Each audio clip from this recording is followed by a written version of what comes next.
En 2003, unos hackers invisibles empiezan a desviar los secretos militares y tecnológicos mejor guardados de Estados Unidos, sin que nadie entienda realmente lo que está pasando. ¿Y si la operación Titan Rain hubiera marcado el verdadero inicio de la Guerra Fría digital entre Washington y Pekín? La URSS se disuelve. Las banderas rojas caen de las fachadas, las estatuas se cubren de nieve, las cancillerías del mundo escuchan ese crujido de imperio como se escucha un glaciar quebrarse. La bipolaridad llega a su fin. El viejo orden, construido sobre la amenaza de un enfrentamiento total, se desvanece. Los mapas son aún los mismos, pero las líneas de fuerza cambian. Los estrategas estadounidenses, inclinados sobre las mesas de situación, se encuentran frente a un vacío. El enemigo designado se ha derrumbado. El peligro, en cambio, busca una nueva forma. En ese vacío, otra masa se alza. En el este, la República Popular China entra en una década de fiebre. Las ciudades se estiran, las obras se encienden de luces nocturnas, los puertos engullen oleadas de contenedores de colores. Las cifras de crecimiento suben, año tras año, como columnas de humo rectas en el cielo. En los cuarteles, en las fábricas de armamento, en las oficinas estrechas donde unos oficiales velan entre humo de cigarrillo, el Ejército Popular de Liberación empieza a mudar de piel. Los blindados oxidados abandonan las filas, los manuales se reescriben, los uniformes se alinean frente a las pantallas. La modernización no se hace en un grito, sino en un rumor que crece. Los satélites estadounidenses observan, las antenas escuchan. En Washington, los escribas del Pentágono llenan informes anuales sobre el poder militar chino. Anotan los nuevos misiles, los buques, los ejercicios. Pero otra dimensión empieza a inquietarlos. Las líneas ya no hablan solo de tanques y aviones. Evocan palabras aún frías, aún delgadas, pero cargadas de porvenir. Capacidades tecnológicas, inteligencia, información. Como si, detrás de las divisiones visibles, se preparara un campo de batalla invisible, paciente, silencioso.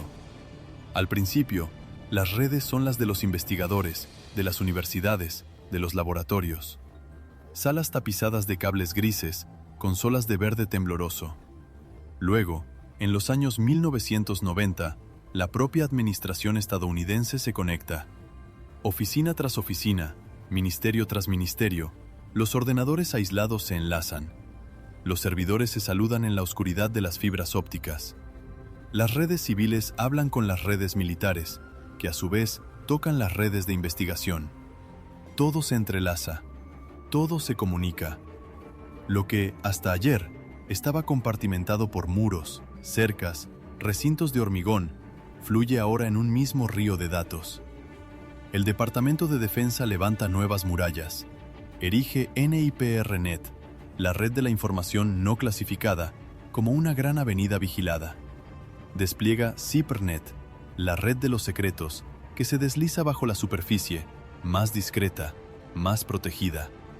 Los ingenieros las construyen con seriedad, con una ciencia aún joven, creyendo que esas murallas bastarán. Pero los primeros signos de fisura aparecen pronto. En el Government Accountability Office, los expedientes se amontonan. Los informes se suceden. Los auditores examinan registros de conexión, alertas, anomalías. Ven cuentas abiertas sin autorización, intrusiones cuyo origen no se encuentra, sistemas que se abren como puertas mal cerradas. En 1998, el Pentágono decide no contentarse más con parches dispersos. Crea la Joint Task Force Computer Network Defense, una fuerza conjunta, especializada, dedicada a la defensa de las redes del Departamento de Defensa. En centros oscuros, ante pantallas alineadas, se reúnen equipos. Aprenden a leer los flujos, las líneas de código, los paquetes que corren por los cables como nubes de insectos eléctricos. Los hechos, por su parte, arden. Sistemas del Departamento de Defensa son visitados sin invitación. Las máquinas de la NASA, del Department of Energy, de las universidades estadounidenses, se ven atravesadas por presencias invisibles. Los registros de conexión revelan una coherencia inquietante. Alguien, en algún lugar, explora, cartografía, aspira. Las intrusiones son masivas, repetidas, pacientes pinchazos de aguja en la piel digital de la superpotencia. Los investigadores siguen las huellas. Los caminos conducen a máquinas ubicadas en Rusia. Los medios, alertados, hablan de espías digitales. El Congreso recibe informes del GAO que se suceden, describiendo una curva ascendente. Más intrusiones, más accesos no autorizados, más fallas puestas al descubierto. En el FBI, en el Department of Defense, se forma una convicción, lenta pero firme. Estas intrusiones no son juegos de adolescentes ni actos aislados de vándalos. Apuntan a información específica, defensa, investigación, tecnologías de uso dual, aquellas que sirven tanto al ámbito civil como al militar. Se perfila una nueva forma de espionaje. Las siluetas de agentes con sombrero y maletines de intercambio desaparecen. En su lugar, paquetes de datos se deslizan bajo los océanos sin hacer ruido. Mientras Moonlight Maze deja su marca en la memoria de los servicios, se organiza otro frente, más lejos, más profundo. En China, oficiales del Ejército Popular de Liberación, inclinados sobre documentos doctrinales, forjan conceptos nuevos. Hablan de guerra de la información. La fórmula apenas se susurra, pero entra en los textos militares, en las academias, en los círculos de análisis estadounidenses que los leen con atención. La guerra ya no se libra solo en la tierra, en el aire y en el mar. Se desliza hacia las redes, hacia las señales, hacia los datos que sustentan la potencia industrial, la conducción de los ejércitos, la cohesión de las sociedades. Los analistas estadounidenses observan estos textos, los traducen, los comentan. Ven también otra cosa. La estrategia china de adquisición de tecnologías extranjeras se sostiene sobre dos pilares. El primero es legal: cooperaciones científicas, empresas conjuntas, transferencias reglamentadas, acuerdos industriales. El otro camina en la sombra: espionaje industrial, militar, captación de secretos por todos los medios que se puedan negar. Al girar de los años 2000, un murmullo técnico se suma a estas lecturas teóricas. En los diarios de seguridad de las empresas estadounidenses, en los informes de incidentes de los equipos de respuesta, aparecen direcciones IP lejanas. Apuntan hacia China. Aún no se ha agrupado nada. Nada tiene nombre. No son más que señales, intentos de intrusión, escaneos, compromisos aislados. Pero, para quienes escrutan los patrones, toma forma un presentimiento. No es un ruido de fondo, es una música naciente. Para responder a ello, Estados Unidos erige poco a poco la arquitectura de su defensa informática. En el corazón de esta armazón, una agencia, la Defense Information Systems Agency, DISA. Tiene las llaves de las redes del DoD, gestiona su esqueleto, vigila las arterias por las que circulan órdenes, informes, mensajes. A su lado, más lejos en el secreto, la National Security Agency extiende sus antenas. La NSA escucha el mundo electromagnético, capta las ondas, descifra las señales, se cuela allí donde viajan las comunicaciones. En sus misiones, una parte crece: el seguimiento de las actividades informáticas extranjeras, los flujos sospechosos, las firmas extrañas de operaciones que no se parecen a las comunicaciones ordinarias. El FBI, por su parte, se dota de armas nuevas. En 2002, crea una Cyber Division, una división entera dedicada a rastrear las intrusiones que tienen como objetivo entidades estadounidenses. Agentes formados, laboratorios técnicos, alianzas con el sector privado. Los viejos reflejos de investigación se alían con los métodos digitales, con los análisis forenses, con los logs candentes conservados en discos duros.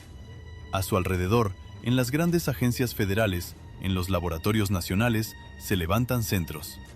Security Operations Centers, salas sin ventanas, pantallas alineadas, muros cubiertos de mapas de red.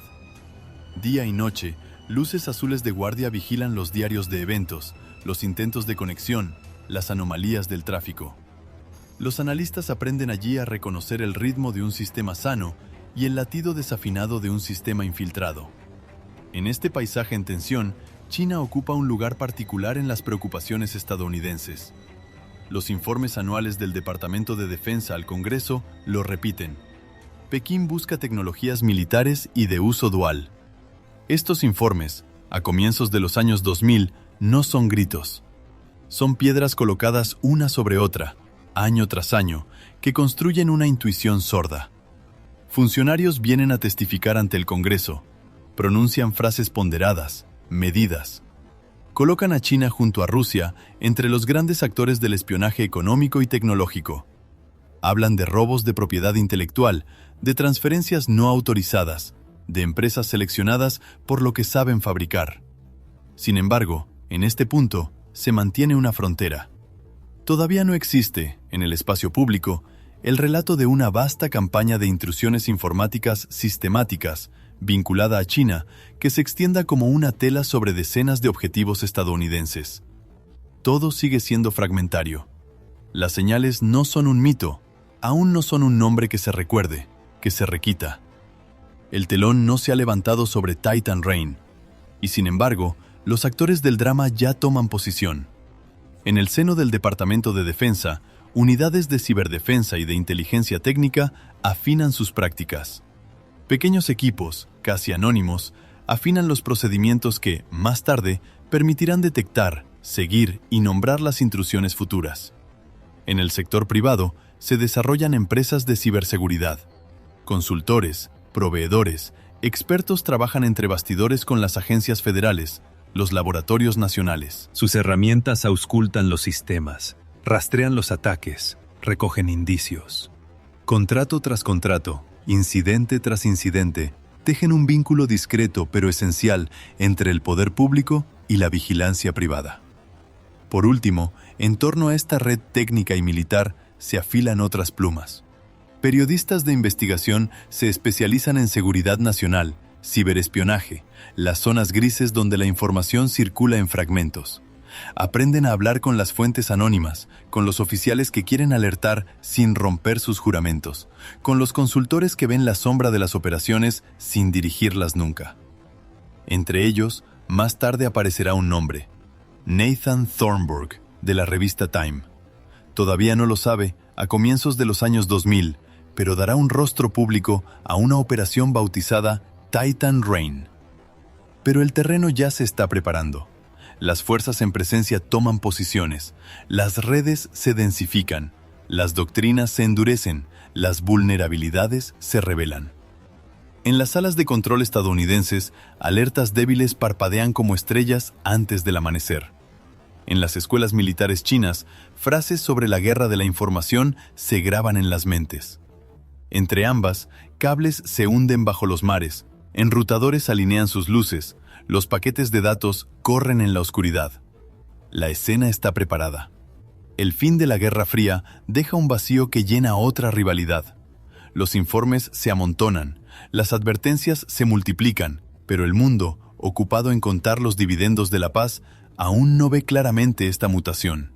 Porque la próxima ofensiva no hará tronar a los tanques ni rugir a los aviones. No dejará cráteres humeantes ni columnas de refugiados en los caminos. Se deslizará por las brechas de los cortafuegos, en las contraseñas débiles, en los puertos olvidados abiertos en servidores mal vigilados. Pero por ahora, en el umbral de los años 2000, no es más que un futuro invisible. Una lluvia que se reúne, gota a gota, sobre una potencia que se cree invulnerable y otra que aprende, metódicamente, cómo golpear sin mostrar su mano.